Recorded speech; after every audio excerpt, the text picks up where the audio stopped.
All right, hello everybody. Yes, it's your good friend Possible here, and I'm hoping I'm getting this on the right track here. We don't have any starting music to base this off of right now. That being said, guys, how you doing? That's right, I'm back in action, and we're doing another movie review of Iron Man 3. And sue me, people, I love this movie. I really did enjoy it. Iron Man 3 was a fun movie. Really cool, lots of special effects, great story. I just enjoyed it all around. The movie, of course, stars Robert Downey Jr. returning as Iron Man, or AKA Tony Stark, as he, is enjoying his life again. There are many things about superhero movies we have to remember. I mean, now we're at a time when it's got to be getting hard to make superhero movies. You've done so many versions of them. Take Spider-Man, for example. You just start off with Spider-Man. Of course, you have the beginning one. He has to decide whether or not he's going to be a hero. Of course, he is. He's got to get his powers. He's got to learn how to use them. Stuff like that. Eventually, though, you got to have one of those movies where everything's bad, where everything starts off wrong. It's just all messed up. And then you got movies like Spider-Man 3, where he's at the peak of his life. The one thing about movies is that movies are supposed to be a big deal. Sometimes that bothers me. I think about comic books, and of course, we all know comic books were just this big series. It really didn't end. It just kept going and going. And at the end of every comic, there was a cliffhanger, something that said, "Ooh, what was that?" Make you have to read again and again and again. Have to stay with it. It's a big soap opera. If they didn't do soap, and if it wasn't for all the action and everything, these would just be big soap operas. But you get these movies, and the movies are like the annuals. These are the one-time thing.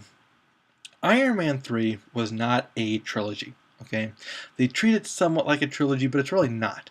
It's just another day in the life for Tony Stark. It starts off, he's at the peak of his life, even though he's kind of messed up from New York. He can't sleep very well. He's trying to learn how to adjust to his new life as a real major superhero, going against real major players. All of a sudden, he sees these real monsters. He went through the hole in Avengers Part 1, and he saw the monsters, and now he's adjusting to the fact that he's got real problems now. It's not just people with bad gadgets. It's real monsters. It's real problems. He's adjusting to that, and that's kind of hard. Of course, he's not in this alone. He's got Gwyneth Paltrow, Pepper Potts. She is back and looking hotter than ever.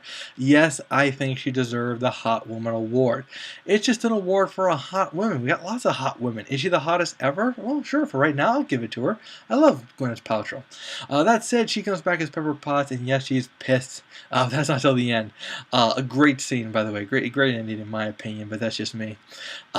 She did a great job, and they were at the top of their lives. They were celebrating their Christmas together.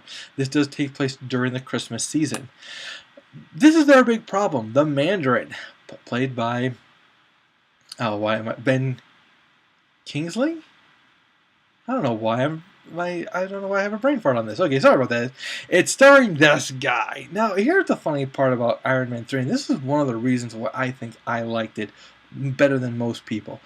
I don't know much about Iron Man 3. I don't know much about Iron Man. I never read the comics, saw a few episodes. As a matter of fact, I saw the Invincible Iron Man movie that came out from Marvel that displayed Pepper Potts as being someone old enough to be Tony Stark's mother. So that's why I was kind of shocked to see Gwyneth Paltrow in that role during the first one. I've gotten over it. This is comic books. If there's anything you got to learn about comic books, let go of continuity. It's a pain in the butt to hold on to. Just let it go. It's a comic. They want to reimagine it. They want to put in their own spin on it. Let them have it, okay? You'll just get into frustration if you don't. This is, the Mandarin. He's a terrorist, and basically he can't be found, but he's blowing up people. He's, terrorizing people. He's letting people know that there's fear.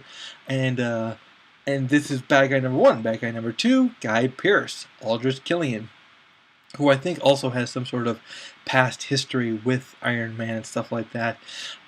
He definitely has a past in here, but he's just, he's just the other bad guy, you might say. But he plays a great role. I mean, if there's anyone who can really do this kind of stuff, it's Guy Pearce. And the one thing I loved about Guy Pearce, during the beginning, he was a certain kind of way. He was very nerdy, very weak, needed a cane to walk, had the nerd look to him and everything. And now he's obviously changed and adjusted and everything. I will say this about Iron Man, even though I do give it a big fat see it, because I did enjoy it. I thought it was worthy. The action, everything was there. I'm going to say one thing, though. Don't see it in 3D. don't bother. The 3D just was unworthy. I didn't notice anything different between 3D and 2D. So that would, but then again, like I said, that's just me. I love this movie. I thought it was a great addition. I can't wait to see it again. The Iron Mans have always been inconsistent. We got number 1 that was awesome, but I didn't like the fight scene at the end. Number 2 was kind of fair, but again, I didn't care for the fight scene at the end. Number 3, the best, because if for any other reason, I liked the fight scene at the end.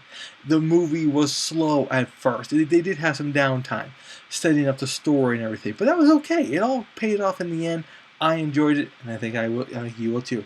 That's all for me for now, guys. I'll see you in the theaters.